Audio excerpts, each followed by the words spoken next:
이제 오늘 골로새서 마지막 시간입니다. 그동안 7주 동안 말씀에 집중하시고 열심히 말씀에 순종하신 여러분께 감사를 드립니다. 오늘은 헤븐 스타일 세 번째로 미션이 이끄는 삶이라는 주제로 여러분과 마지막 4장 말씀을 나누도록 하겠습니다. 2002년도에 책이 한 권 출간됐었거든요. 기독교 서적임에도 불구하고 비기독교인들에게도 큰 반향을 일으키면서 베스트셀러가 됐던 그런 책입니다. 혹시 어떤 책인지 아세요? 거의 3천만 부 이상이 팔렸던 초유의 베스트셀러가 됐거든요.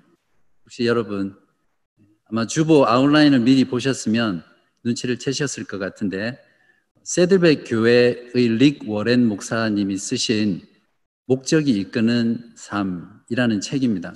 여러분 읽어보셨어요? 네.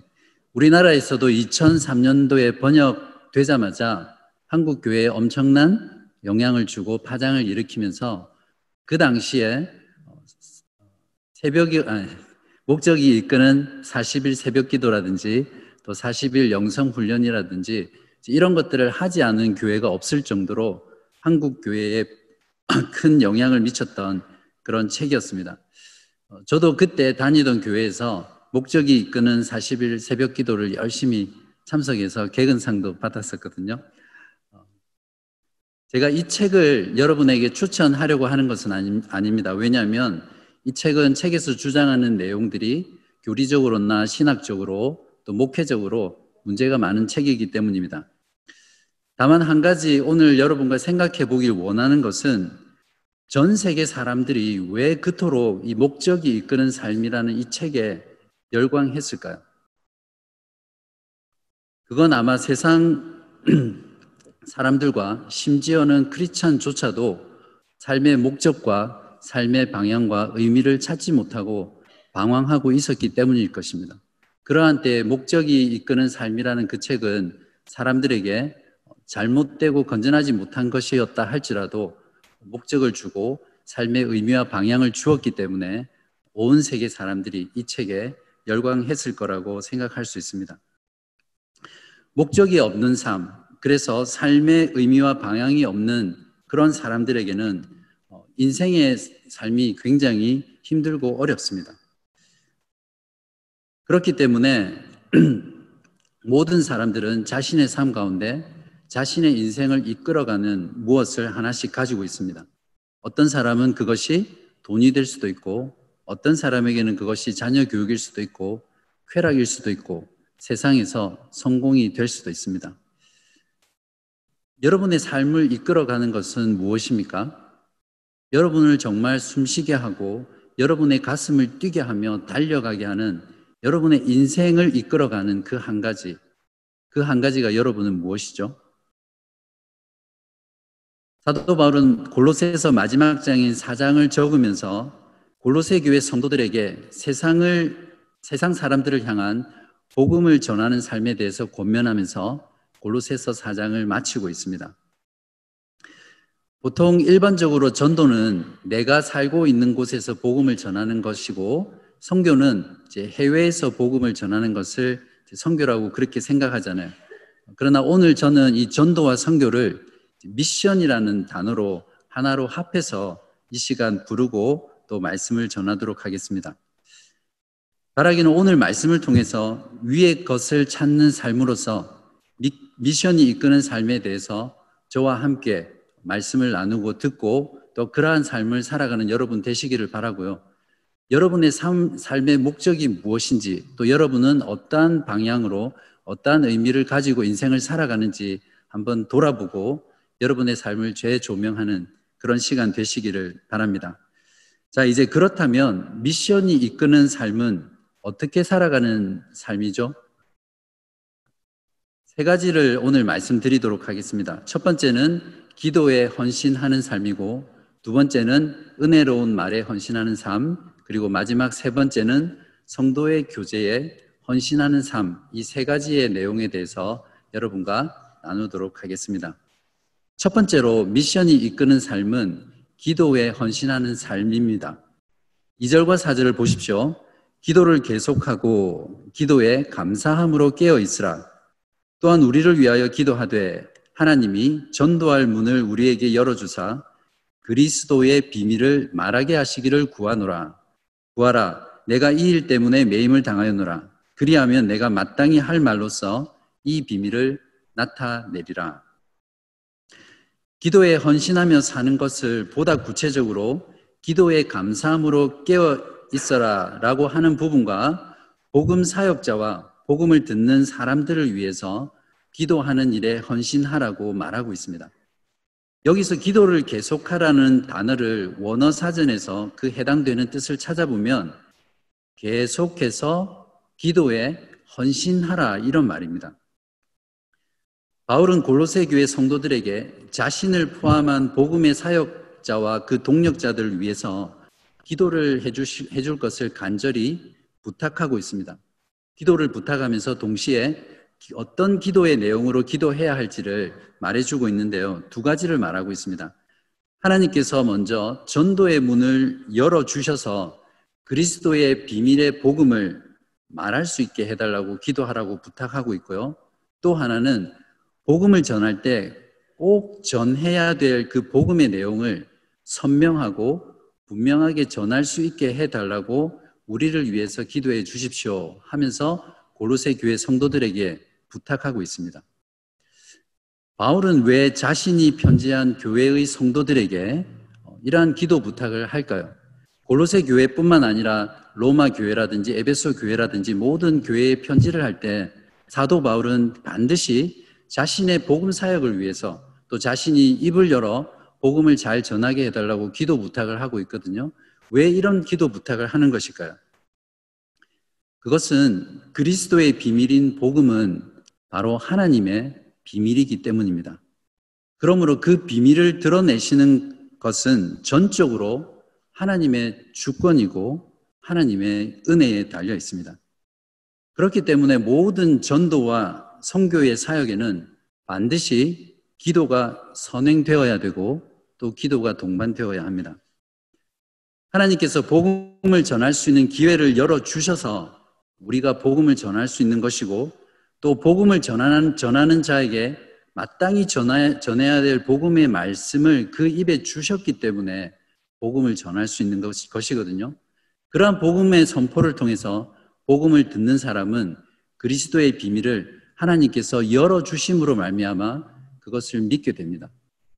그렇기 때문에 우리가 복음을 증거하고 또 선교하는 모든 일에 있어서 그것이 전적인 하나님의 주권이며 은혜임을 알고 하나님께 기도하는 것은 이 모든 일들이 결국 하나님께 달려 있음을 고백하고 인정하고 선포하는 일이 됩니다.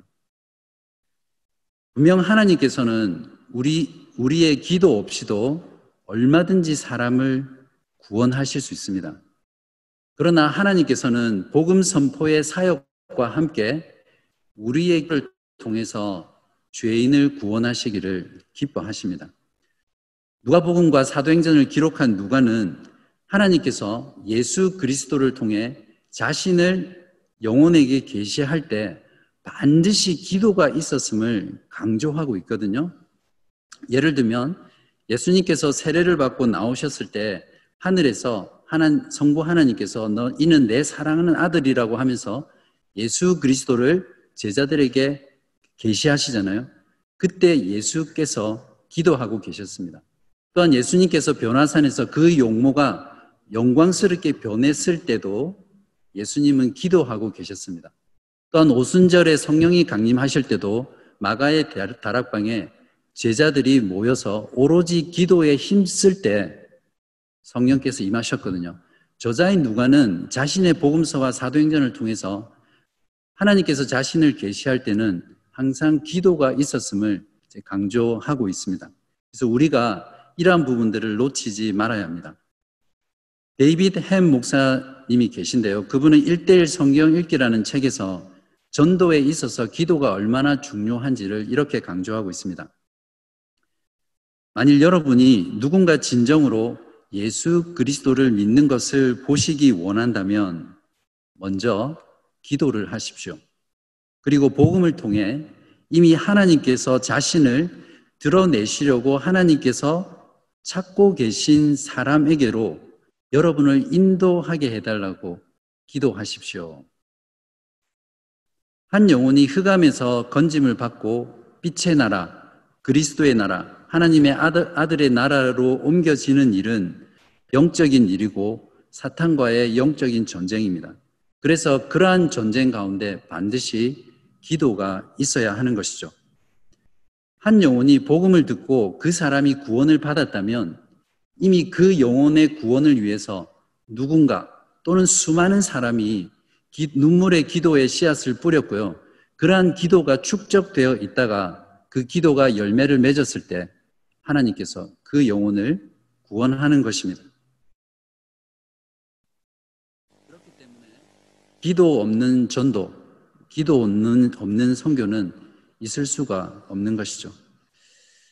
그러므로 저와 여러분은 하나님께서 복음의 사역자들에게 전도의 문을 열어주시도록 또한 그들의 복음 선포를 통해서 복음을 듣는 사람들의 마음이 열리고 그 영혼이 복음을 믿게 해달라고 하나님께 간구하고 하나님께 기도하는 일에 우리가 헌신하면서 살아가야 합니다. 우리 교회에는 여러 회중이 있습니다. 9시 회중, 9시 반 회중, 그리고 우리 회중, 오후 4시에는 SBF 회중, 어린이 교회, 그리고 청소년 모임인 스파크 회중이 있습니다. 매주 주일마다 회중 가운데 하나님의 말씀을 선포하는 말씀의 사역자가 있고 또 그들을 통해서 복음의 말씀이 우리 가운데 선포되고 있습니다. 그렇기 때문에 오늘 말씀처럼 우리는 말씀을 전하는 자들이 복음의 말씀을 선명하게 전할 수 있도록 우리는 쉬지 않고 기도해야 되고요.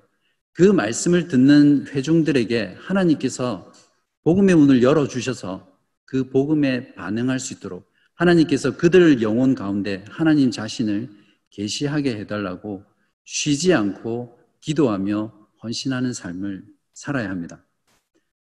또한 우리 교회에서 직접 파송하거나 또한 지원하는 선교사님들과 또 선교기관들이 있습니다.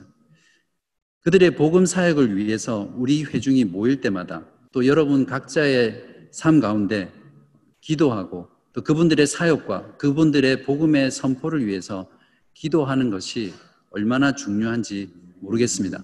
바라기는 여러분의 모든 기도 가운데 복음의 사역자와 복음의 선포를 위해서 또 복음을 듣는 영혼을 위해서 기도하는 것을 빼놓지 마시고 꼭 기도하시는 여러분 되시기를 바랍니다.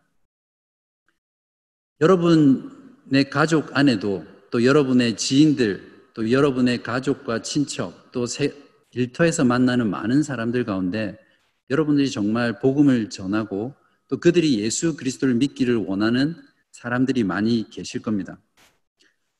복음을 전하기 전에 또 복음을 전하는 동안에도 그리고 복음을 전한 후에도 하나님께서 그 사람들의 마음을 열어주셔서 또 복음을 나누는 사람들을 통해서 또 여러분 자신을 통해서 그 복음이 선명하게 선포되고 하나님께서 은혜 주시고 주권적으로 역사하셔서 그들이 복음을 믿게 해달라고 기도의 씨를 뿌리는 것, 또 기도하는 것이 얼마나 중요한지 모릅니다. 여러분 가운데 저 사람은 성격이 너무 강해. 저 사람은 철저한 무신론자야. 저 사람은 자기 주관이 너무 강해서 또 저 사람은 사는 게 별로 어려움이 없어서 내가 복음을 전해도 별로 반응이 없을 거야. 복음이 씨알도 먹히지 않을 거야. 이런 생각을 하면서 복음을 전하는 시도조차도 하지 않는 경우가 얼마나 많습니까? 미리 저 사람은 안 될 거야, 복음을 듣지 않을 거야 라고 스스로 판단하면서 복음을 전하는 것을 미루는 일은 또한 얼마나 많았습니까? 이러한 생각은 구원이 하나님의 전적인 주권이며 하나님의 은혜라는 것을 인정하지 않는 모습입니다. 오히려 구원이 사람의 능력이나 사람의 말이나 사람의 설득이나 사람의 노력에 달려 있다고 생각하는 그런 모습입니다. 이런 생각을 가졌기 때문에 많은 한국 교회에서 전도라는 것을 어떤 프로그램이나 또 어떤 기획이나 어떤 마케팅 같은 걸로 생각하고 그것을 격려하고 독려하는 이런 모습들이 나타나는 것이거든요.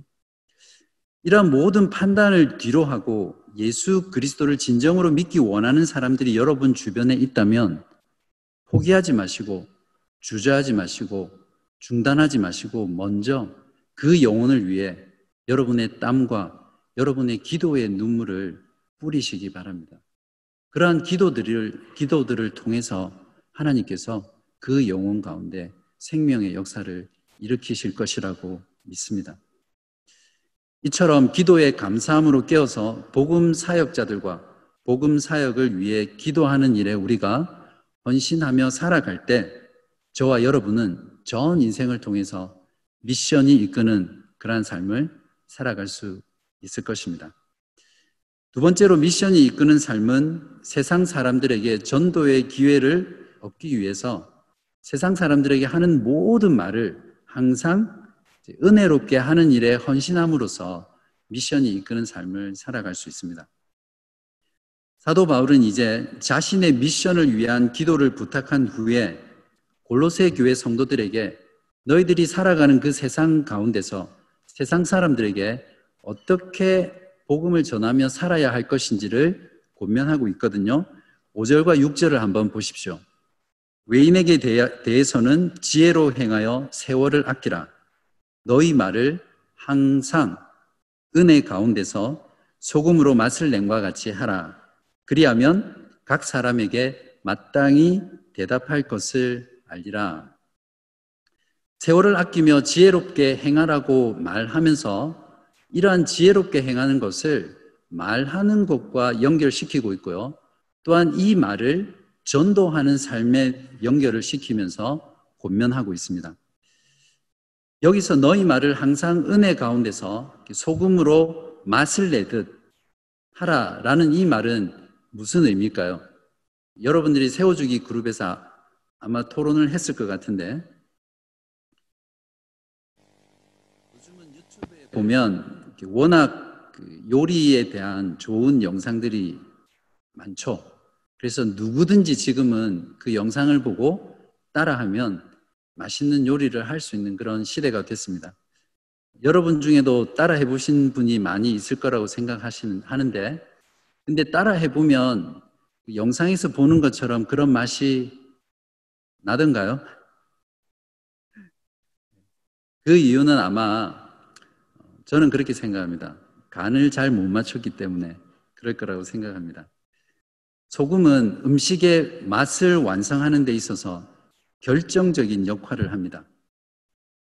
와, 진짜 맛있다 라고 하는 그 간을 맞추는 포인트가 있습니다.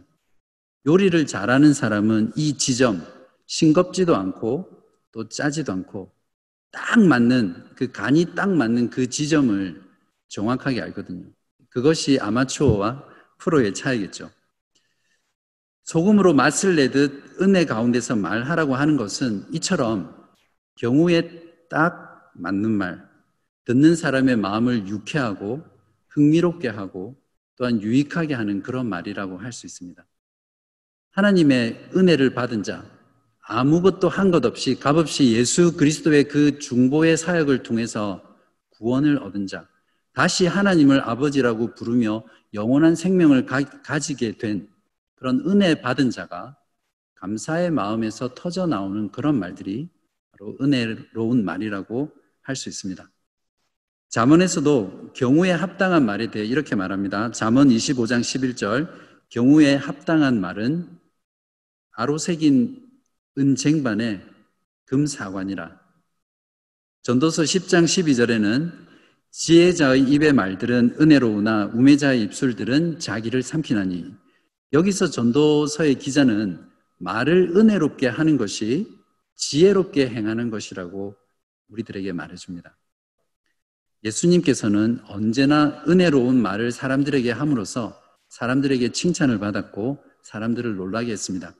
누가복음 4장 22절에 보시면 그들이 다 그를 증언하고 그 입으로 나오는 바 은혜로운 말을 놀랍게 여겨 이르되 이 사람이 요셉의 아들이 아니냐. 은혜로운 말을 한다는 것은 경우에 합당한 말입니다. 슬픔을 당했을 때 위로하는 말을 하고 낙담에 있을 때 용기를 주는 말입니다. 지쳐 있을 때 동기를 부여하고 격려하는 말이며 외로울 때 따뜻함을 주는 그런 말입니다. 좋은 일이 있을 때 정말 나에게 일어난 일인 것처럼 진심으로 축하해주고 또 잘한 일이 있을 때 칭찬해주는 그런 말을 말합니다. 누군가 실수하고 잘못했을 때 그것을 비판하고 판단하고 정죄하는 것이 아니라 그것을 사랑으로 덮어주고 감싸주는 그런 말입니다. 언제나 나의 입장이 아니라 상대방의 입장에 서서 상대를 배려하고 상대방의 마음의 깊은 것을 공감하면서 그렇게 인정해주는 그런 말을 은혜로운 말이라고 말할 수 있습니다. 그러나 우리가 여기서 주의해야 할 것은 은혜로운 말이 항상 상대방의 귀에 듣기 좋은 말을 하는 것은 아니라는 것을 알아야 합니다. 상대방이 잘못된 길로 갈 때, 상대방이 범죄 가운데 빠져 있을 때 그 사람들에게 진심으로 충고하고 조언하고 권면하는 것, 또 그 사람에게 필요하다면 책망을 하는 것도 은혜로운 말임을 우리가 알아야 합니다. 어떤 말이든지 상대방의 인격과 또 상대방의 삶과 영혼에 덕을 끼치고 그 사람을 일으켜 세우는 그것이 은혜로운 말입니다. 그렇기 때문에 이런 은혜로운 말을 하기 위해서는 우리에게 지혜가 필요하죠. 그러나 주님을 주로 고백하고 주되심을 인정한 자는 이미 그리스도 안에서 지혜로운 자입니다. 주님은 모든 지혜의 보물창고이기 때문에 우리는 그냥 그분에게 있는 것을 가져와서 꺼내서 사용하면 됩니다. 지난주 말씀처럼 긍휼과 자비와 겸손과 온유와 오래 참음과 사랑의 옷을 입은 자의 그 성품에서 나오는 말로 세상 사람들에게 은혜의 말을 하시면 됩니다. 여러분이 사람들과 대화하는 모든 대화 가운데 그 사람들에게 복음을 전할 기회를 얻기 위해서 은혜로운 말을 하기로 작정하시고 결단하시고 헌신하는 그런 삶을 여러분이 살아가시기를 바랍니다. 사도 바울은 우리가 이런 은혜로운 말을 하며 살아갈 때 세상 사람들에게 복음을 말할 수 있는 기회를 얻게 된다고 이렇게 말하고 있습니다. 6절에 그리하면 각 사람에게 마땅히 대답할 것을 알리라. 사도 바울은 골로새 성도들에게 그들이 일상 속에서 만나는 세상 사람들에게 항상 은혜로운 말을 할 것을 권면하면서 복음 전도의 삶을 말을 하고 있습니다. 우리들도 사도 바울의 권면을 따라서 복음 전도의 삶을 살았던 그 골로새 교회 성도들처럼 여러분들이 세상 가운데 만나는 모든 사람들에게 항상 은혜의 말을 하시기를 바랍니다. 그렇게 살아갈 때 세상 사람들은 우리가 믿는 것이 무엇인지, 우리가 소망하는 것이 무엇인지, 또 우리가 그렇게 사랑하는 예수 그리스도가 누구인지를 궁금해하고 알고 싶어하고 또 여러분의 그 말에 감동되어서 여러분에게 여러분의 믿는 바를 물어보게 될 것입니다. 그들이 먼저 물었기 때문에 이미 그들의 마음은 들을 준비가 되어 있고 그들의 마음은 열려 있죠. 바로 그러한 상태일 때 우리가 평소에 대답할 말을 잘 준비하고 있다면 적절하게 복음의 말씀을, 복음을 나누면 그들에게 그 어떤 때보다도 이 복음이 강력하게 그들 마음 가운데 심길 거라고 생각합니다.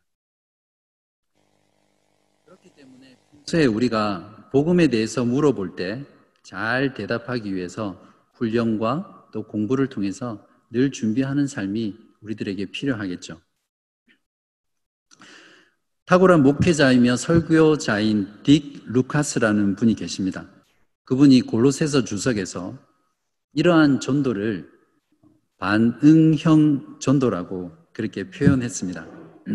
저는 여기에 덧붙여서 자연적 전도법, 생활 전도법 그렇게 한번 붙여봤습니다. 물론 우리가 노방 전도를 하든 방문 전도든 관계 전도든 우리가 먼저 입을 열어서 말씀을 전하고 복음을 나누는 것은 반드시 해야 되는 일입니다. 그러나 그것과 함께 우리들이 살아가는 모든 삶에서 만나는 세상 사람들과 대화하잖아요. 그 대화 가운데 항상 은혜로운 말, 은혜 가운데 말을 하게 되면 소금으로 맛을 내듯 그렇게 맛깔나게 말을 하게 되면 그 가운데서 우리에게 복음을 증거하고 복음을 나눌 수 있는, 또 우리가 믿는 것을 공유할 수 있는 그런 기회들이 생길 것입니다. 여러분이 관계 맺는 모든 사람들과의 대화 속에서 항상 은혜로운 말을 하시도록 노력하시기 바랍니다. 말을 통해 상대방을 넘어지게 하지 마시고 일으키십시오. 죽이지 마시고 살리시기 바랍니다. 낙담시키지 마시고 용기를 주십시오. 비난하지 마시고 감사 주시고요. 아첨하지 마시고 진리로 조언하고 충고하시기 바랍니다. 잘못된 길로 가는 것을 보고 묵인하지 마시고 진심 어린 조언과 책망을 해주십시오.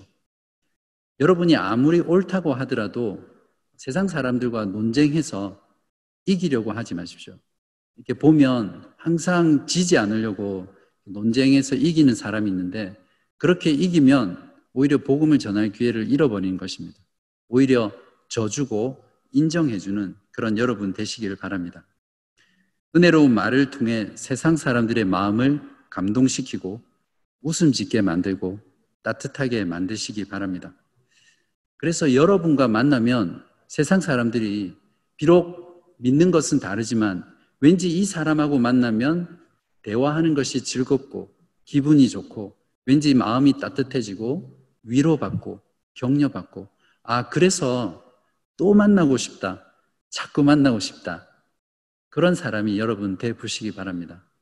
그러한 삶에서 그러한 말을 통해 살아갈 때 정말 여러분의 그러한 모습을 통해서 그리스도의 형상이 드러날 것이고 또 그리스도의 인격이 나타날 것이며, 또 세상 사람들이 여러분에게 다가와서 여러분의 마음 가운데 있는 그 참된 복음에 대해서 물어보게 될 것입니다.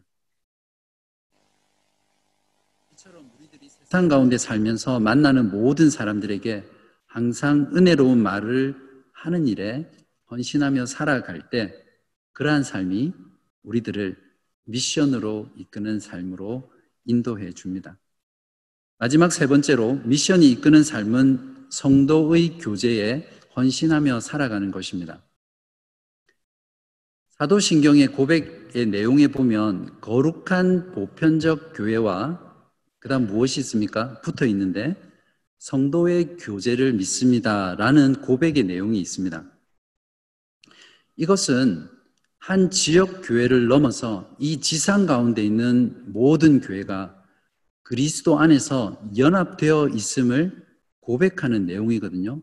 그러므로 그리스도의 한 몸 가운데 연합해 있는 모든 교회는 서로 그리스도 안에서 교제해야 되는 것이죠. 그렇기 때문에 성도의 교제는 내가 지금 다니는 이 지역교회, 지교회 한 곳에서 이루어지는 것뿐만 아니라 이 지교회를 넘어서 이 땅 가운데 있는 모든 교회들과 함께 성도의 교제를 나누어야 하는 것이죠. 사도 바울은 골로새서 편지를 마무리하면서 끝 인사로 골로새 교회 성도들의 신앙을 한 교회에서부터 세계로 그 지평을 넓혀가고 있습니다. 4장 7절부터 18절까지 내용을 통해 하나님 나라의 원대한 미션이 이러한 성도의 교제를 통해서 어떻게 이루어져 나가는지를 사도 바울이 우리들에게 보여주고 있습니다. 7절부터 9절까지는 사도 바울이 골로새 교회에 두기고와 오네시모를 보내는데요. 그 보냄을 통해서 골로새 교회 성도들, 한 번도 본 적이 없는 그 교회 성도들을 위로하고 또 바울의 선교 사역을 보고하고 바울 자신의 상태를 알려주는 그런 교제를 합니다. 10절부터 14절까지는 바울 선교의 동력자들이었던 아리스다고, 마가, 유스도, 에바브라, 누가, 데마 이런 사람들이 함께 바울과 함께 골로새 성도 교회에게 문안함으로써 성도의 교제를 하는 모습을 보여줍니다.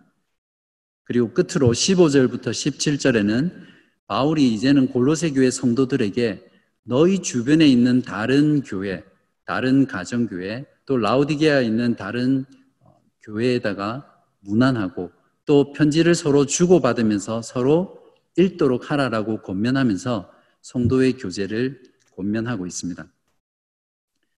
이렇게 서로 만난 적이 없어도 사역자를 보내 사역의 상황을 알리고 또 그것으로 위로하고 격려하고 서로 권면하고 또 편지를 주고받으면서 교회 가운데 있는 문제들을 다루고 또 그 편지를 읽으면서 그 말씀에 따라 순종하고 이런 성도의 교제의 모습들을 통해서 우리가 느낄 수 있는 것은 마치 장엄하고 웅장하고 그리고 아름다운 그런 오케스트라의 하모니가 연주되는 것 같은 그런 모습이 바로 성도의 교제의 모습이었습니다. 초대교회 성도들은 결코 자기 교회의 이기주의에 빠져서 내 교회만을 생각하는 그런 교회들이 아니었습니다. 태생부터 초대교회 성도들은 선교적 교회였고 미션이 이끄는 그런 삶에 헌신되었던 교회들이었습니다. 저는 골로새서 편지의 마지막 부분에 나오는 이러한 성도의 교제를 보면서 우리들의 모습을 조금 돌아볼 수 있었습니다. 여러분도 아시겠지만 저희 교회는 여러 회중이 한 교회가 된 그런 교회입니다. 우리들은 한 교회임에도 불구하고 우리 회중을 벗어나 다른 회중의 사역자들과 또 다른 회중의 교우들과 성도의 교제를 나누는 것에 얼마나 충실했는지를 돌아보아야 할 것입니다. 어떤 분들이 말씀하시는 것처럼 우리 회중은 한국어를 쓰기 때문에 영어라는 언어 때문에 하지 못한다라고 하지만 반드시 그런 것만은 아니라고 생각합니다. 우리 회중을 넘어 다른 회중과 교제하고 또 다른 회중의 사역자와 교제할 수 있는 많은 프로그램, 많은 사역, 많은 훈련들이 우리들 가운데 늘 있습니다. 그러한 것들에 여러분들은 얼마나 최선을 다해서 오늘 말씀처럼 모든 교회가 하나 되는 그런 마음으로 성도의 교제를 하시려고 애쓰셨습니까? 올해는 코로나 때문에 못하게 되었지만 매년 9월은 미션의 달로 정하고 저희들은 스트라스필드 지역의 선교를 위해서 많은 프로그램과 또 행사를 합니다. 바라기는 올해는 못하지만 또 앞으로 또 내년에 또 우리 교회 가운데 있는 그런 많은 회중을 넘어선 그런 통합된 훈련과 프로그램과 사역에 함께 참석하는 여러분 되시기를 바랍니다.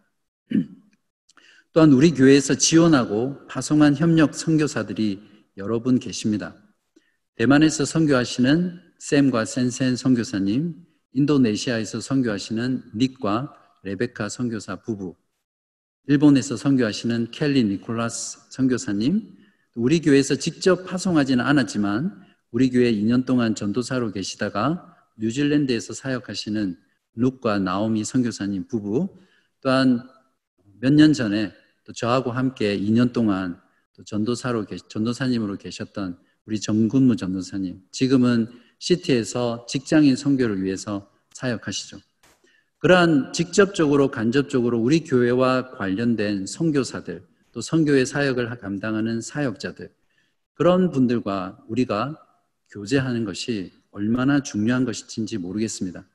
그분들을 위해서 또 그분들의 사역을 위해서 우리가 기도할 뿐만 아니라 서로 격려의 편지를 주고받고 또 할 수 있으면 서로 방문해서 교제할 수 있으면 좋겠습니다. 또 그분들의 사역에 필요한 물품이나 또 재정적인 지원들을 통해서 그분과 또 사역과 함께 성도의 교제를 나누는 저와 여러분이 되시기를 바랍니다. 이렇게 선교 사역자들과 또 사역지의 성도들과 성도의 교제를 나누며 또 우리 회중을 넘어서서 다른 회중과 성도의 교제를 하는 그 일에 헌신하면서 우리들이 살아갈 때 우리들은 미션이 이끄는 그러한 삶을 살아갈 수 있습니다. 이제 모든 말씀을 정리하도록 하겠습니다. 그리스도와 함께 살리심을 받은 성도들은 하늘의 라이프 스타일인 헤븐 스타일을 추구하며 살아갑니다. 악한 옛 본성과 악한 죄악된 행습들을 죽여버리고 또 벗어버리는 삶을 살아가죠. 또한 삶의 모든 영역에서 그리스도의 주되심을 인정하며 살아갑니다. 그리고 이 땅 가운데 살면서 미션이 이끄는 삶을 살아가는 것이 하늘을 추구하는 그런 헤븐 스타일을 살아가는 사람들의 모습입니다. 미션이 이끄는 삶이란 기도에 헌신하며 살아가는 것이고 은혜로운 말을 하는 것에 헌신하는 것이며 성도의 교제를 하는 것에 헌신하며 살아가는 것입니다. 사랑하는 교우 여러분, 또 줌으로 말씀을 듣고 계시는 교우 여러분, 인생이라는 경주에서 여러분의 삶을 이끌어가는 것이 미션이 되시기 바랍니다. 미션이 이끄는 삶은 하나님의 위대한 그 비전에 동참하는 일이고요. 또 예수 그리스도께서 죄인을 구하러 이 땅에 오셔서 사시고 죽으시고 부활하셨던 그리스도의 그 사명에 우리가 함께하고 그 사명을 이어가는 것입니다. 미션이 이끄는 삶은 그렇기 때문에 이 땅을 살아가지만 여러분들을 하늘로 끌어올려서 하늘을 살아가게 하는 그런 삶을 살게 해줍니다. 그러므로 미션이 이끄는 삶이야말로 하늘의 것을 추구하는 자가 살아가야 할 헤븐 스타일입니다. 미션이 이끄는 삶을 통해 여러분 모두 이 땅을 살지만 하늘을 살아가는 하늘의 사람들, 헤븐스 피플이 되시기를 주님의 이름으로 간절히 기도합니다. 기도하겠습니다. 하나님 아버지 감사합니다. 오늘 말씀을 통해 우리들의 삶의 목적과 삶을 이끄는 것이 무엇인지 다시 돌아보게 해주셔서 감사합니다. 그동안 미션을 위해 기도하지 못하고 세상 사람들에게 우리의 말로 전도하는 기회를 삼지 못하며 또한 참된 성도의 교제를 온전히 살지 못하였다면 주께서 용서하여 주옵소서. 이제 주님의 말씀을 따라 우리의 삶의 사명이 미션이 되게 하시고 미션이 우리의 삶을 가슴 뛰게 하며 우리의 삶의 의미와 방향을 주는 것이 되게 하여 주옵소서. 그리하여 하나님의 비전과 그리스도의 사명에 동참하며 이 땅에서 하늘을 살아가는 저희 모두 되게 하여 주시기를 우리 주 예수 그리스도의 이름으로 간절히 기도하옵나이다. 아멘.